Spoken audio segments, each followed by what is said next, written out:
Are character traits or values more important? Character is destiny. So character is basically, does somebody keep their word? Are they honest? Are they trustworthy? Are they disciplined? Are they reliable? Your value system is it's similar, how you interact with the world, what your values are, if you're family oriented, if you're goal oriented, if you're growth oriented type of person. You are who you associate with. And if you're a very growth oriented person, if you're like, imagine you're into working out and healthy eating and you're dating somebody who just absolutely refuses to work out and they eat like shit and they're totally out of shape, and the longer you're together they get more obese, more out of shape, more lethargic, more tired, and yet you're somebody whose value system is my number one value is I got to take care of my body. My number one goal, most important thing is doing the best I can to take care of my body. And then you get in a relationship with somebody that has a completely different value system. What's going to happen is you're going to have constant conflict and friction between the two of you, and not the good kind of friction, because what typically happens if you're with somebody that doesn't share the same value system, and also could be religious. Maybe you're more spiritually oriented and you're dating somebody that's ultra conservative and religious, whether they're super religious Jew or super religious Christian or super religious Muslim, where they have a very strict, rigid view of the world, but you're more kind of spiritual, open-minded, and your value system, you're going to conflict with that person, especially when it comes to how you raise kids, just because you see things differently. And so if you're going to be in a relationship, you want to be with somebody that shares the same goals and the same values, but also somebody that has good character. Somebody that you can trust what they say, that when they say they're going to do something, they do it. They're reliable, they're dependable, they're disciplined, they believe in doing the right thing. What if they're impulsive, though? Like, they are just so used to lying or living in a facade. You know, people that make up a whole, like, la la land and they convince themselves it's true, too. It's like... Yeah, it's called their model of the world, or the story that they tell themselves about their lives. Yeah. It enables them to live in the world and live in society without, like, totally freaking out. That's why what's interesting is whenever you challenge somebody's belief or belief system, and especially when you're challenging them with facts and data that shows that their belief system is totally invalid, they usually get really upset and really angry. And the reason they get angry is because behind anger is always fear, and deep down they're afraid. Because if you're able to basically take apart their whole worldview and show them how nonsensical and what bullshit it is, then it freaks them out. How can I live in this world if everything I believed about life is completely different? Like, there's a big percentage of the population that thinks the government is the solution to everything, and the government is full of good people because their friends or some of their family work in the government, and like, well, my friends and family work in the government and they're good people, so therefore everybody that works in government is good people. And then you have other people that want small government. They understand that the bigger the bureaucracy, the more you're paying for people to shuffle paper and not really do much or add much value. And so if you got people that believe the government's the solution to everything, and you got other people believe that there should be less government, then of course they're going to have conflict. They're not going to see eye to eye on things. Yeah, no, because I know some people that they live in such a lie, and it's like you want to be open and you want to trust them and you want to believe in them and you want to have hope and faith in them, and they just disappoint you over and over and over. And it's like they even convince themselves, like, oh no, that was a mistake, oh no, I didn't mean to do this, that, next time around this is not going to happen. And then it's just like a whole different scenario that happens, and I'm just like, I can only like forgive you so many times. Yeah, you got to judge people by what they do, not what they say. Yeah. And when you're younger, you don't really recognize that because you just haven't lived enough years. But as especially as you get older and you have enough experience with people that are in your life for multiple years, and you see that kind of ratchet behavior with maybe a small number of people that are in your life, and then you got other people they treat you great. Yeah.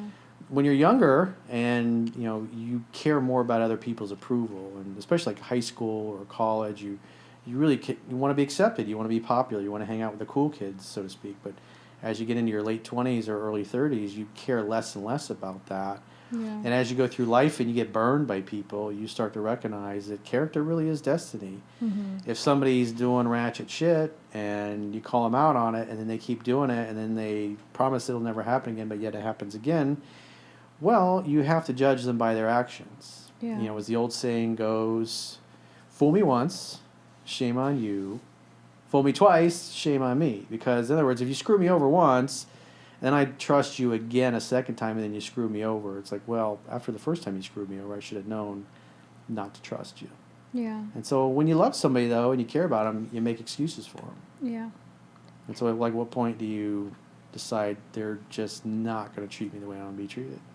And it gets to a point where it's genuinely concerning. Like, I think some people that I know, like, you need help.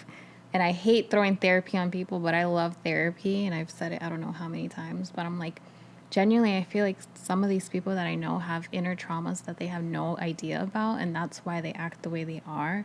And when you try to tell them that, it's like, no, you think I'm crazy. You think you know me. You don't know me. I'm like, you wouldn't be acting like this. You wouldn't be so defensive if you didn't believe yourself that there was something in you that is hurting. Yeah, because you're fucking with their identity. You're basically saying your whole model of the world is not valid, and that's why they react angrily. Yeah.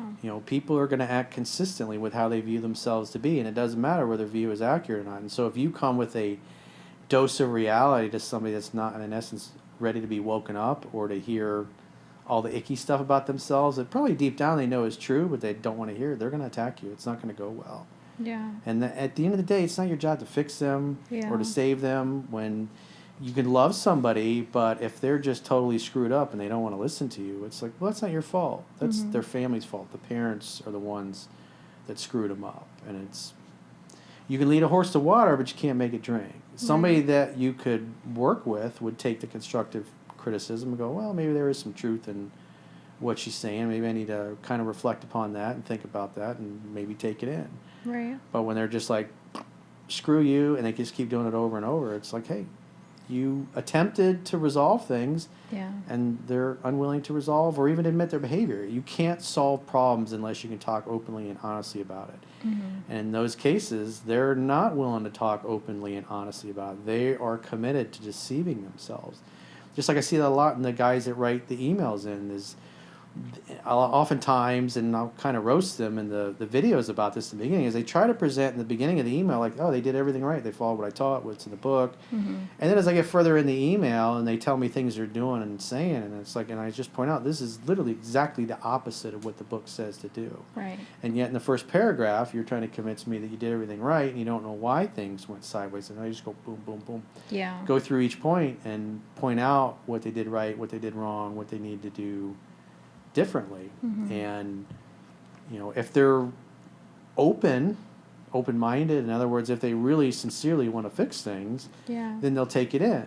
And if not, they'll just dismiss it. I mean, I see lots of guys in the comments over the years like, hey, when I started following you, I just thought you were totally full of shit. I thought you were the biggest bullshit artist in the world. But the more I listened, the more I read the book, and especially when I started applying what was in the book, I started seeing that everything you say and everything you laid out, I'm actually seeing in the real world in my life. Mm-hmm. And so that is what typically convinces people. But you can't even get there unless they're open to it. Yeah. A friend of mine, I don't know where he got it from, but he said there was an acronym, called FAT. It doesn't have to do with weight. It's FAT. It stands for faithful, available, and teachable. In other words, you can only help people if they're ready, willing, able, and open to being helped. And if you got somebody that's closed-minded and everybody can see that knows them that the way they're going about their life is fucked up and they need to do something differently, but they won't listen to anybody, then it's like the drug addict. It's like a lot of the homeless people that are on the streets are people that the family's kicked out because they've lied so many times, they've stolen, they've promised to get better, they've promised to go to rehab, they promised to hold down a stable job or whatever, and they just don't. They would rather live on the streets and do drugs, and because they weren't willing to behave in a way that their families were willing to tolerate, they're not connected to them anymore. And those people would rather have the drugs. It's you Right. you can love them and you can want to help them, but until they're open to it, there's nothing you can do. Mm-hmm. And what if it's only targeted, or at least it feels like it's only targeted towards me? Because I tried to like analyze and see. I'm like, do they treat their other friends like this? Do they treat their family like this? I just feel like it's only me. Like they feel so comfortable with me that they can treat me some kind of way. Well, no one will ever do or say anything to you that you don't invite them to do. Whatever you tolerate, you invite more of. Right. And so if you allow the behavior, if you allow the abuse, you're basically communicating, hey, can I have some more of that? Just keep doing it. Yeah. Because you're giving them permission. It's okay. And typically, that's why you got to set and enforce healthy boundaries in your relationships. If somebody's going to continually violate it, you either put up with it and you put up with the abuse, or you dip out and let somebody else deal with it. Because it's not your job to fix or save somebody. You want somebody that's happy, whole, and complete. Yeah. And treat you the same way you want to be treated. And if they're not willing to do that, well, that's not your fault. It's not your problem. It's theirs. Yeah. It's not your job to fix them. And if they're not willing to admit their flaws or treat you differently, well, some people you have to give the gift of missing you permanently. So much easier said than done sometimes. Yeah. I got somebody that reached out to me recently, and when I was younger, this dude dicked me over so many times. I was just like, I didn't want to hang out with him anymore. He was excommunicated from my life for a lot of years, and then I bumped into him probably, 12 years ago, and I hadn't seen or spoken to the dude in like 10 or 11 years at that point. And we talked for a bit, and it's like he didn't really seem like he had changed from before. And then I remember a couple of years ago, he was actually down in South Florida, and he's like, hey, let's get together, have a drink, and meet up with another mutual friend of ours. I was like, all right, I'll give him a chance. Mm-hmm. And, he texted me later than I was expecting, and I had already eaten. I was like, well, hey, when you guys get done, just come by. I'm like right down the street. And I didn't hear anything from him. Yeah. And they never came by. He just blew me off. And what I later found out from somebody else is he was pissed that I didn't go to meet up with him. Mm-hmm. And I'm like, I already ate. It's like, you said you wanted to get together, and I haven't seen the dude in 10 years, along with one of our other friends. And he got so mad, he just completely ghosted me that night. Wow. And then yet, even since then, every 6 months or so, once a year, the dude reaches out and acts like nothing ever happened, like we're just old friends and we should get together and hang out, and like it's no big deal. And I heard from him again recently. It was like, well, even if you already ate, couldn't you just meet him out to like see him or have a drink real fast or something like that? Even if you already ate. I was busy doing something. I was like, hey, come, because I wasn't ready. And I had already eaten. I was like, I wasn't hungry. I was like, just come by. Come by when you guys get done. Because they were already there. They were already in the middle of eating. Oh, okay. So, so he could have said, oh, hey, we don't want to come by, or hey, why don't you just come here, or whatever. It's just, he didn't respond. They didn't say anything, okay. He didn't say anything. And then I was like, you got in touch with me, and you go, oh, we got to get together, it'd be great to hang out. And then you call me in the middle of dinner, or text me in the middle of dinner, ask me to come down. I'm not ready. I've already eaten. Right. I just say, come by here. We'll have a drink here. Or you could have planned something else for a later time. Exactly. Or hey, we'll meet somewhere else after you get done with dinner, and we'll have a drink there or something. But yeah, he just completely stopped responding. And then I hear through one of our mutual friends, it's like he was all butthurt that he took it as a rejection. And then yet he continues to reach out. Like I said, once or twice a year I hear from him. I just heard from him recently. He wanted you to do it right when he said to do it. Yeah, exactly. Because he's just a fucking dick. When I was younger, my parents didn't like him at all. And I was like, he's a great guy. And we were friends for a lot of years. And then as I got older and shit happened, I was just, you get burned enough times. He hit on girlfriends of mine. And it's like, oh, no. Fuck you, dude. Definitely not. Fuck you. I have a friend that does that. Like, if I don't want to do something, if I don't want to get out, he gets so mad and, like, it's just like, whatever. Just, like, storms off. I'm like, the fuck? Yeah, so time goes by, and, you think this is somebody that goes back many decades that I knew when I was a kid, right? And so we had a lot of good memories when we were younger together. And so much time has passed, and when you haven't heard from a while, you're like, well, maybe the dude's changed. Maybe I'll give the guy a chance. And then, shit like that happens where he just doesn't even respond. And then I hear through the grapevine that he's butthurt about that. I was like, That's it's silly. like he hadn't grown up at all. Nothing's changed with the dude. He's still the same as he was back then. You know, people don't change. They may become a better version of who they are, but they typically don't change. I wonder how his relationship with his wife is. He's not married. Oh, he's not? No. Oh, okay then. And that explains it, I guess. No. Now, he was married he was a guy that was very good looking and always got hot girls. And then as we got older, he got fat and lazy. And he married some really ugly girl. I was shocked. He was with her for, I don't know, 10 years. Then they ended up splitting up. Mm. Has he probably treated her the same way? And now he's a single dad. And the woman he had a kid with is like a nut.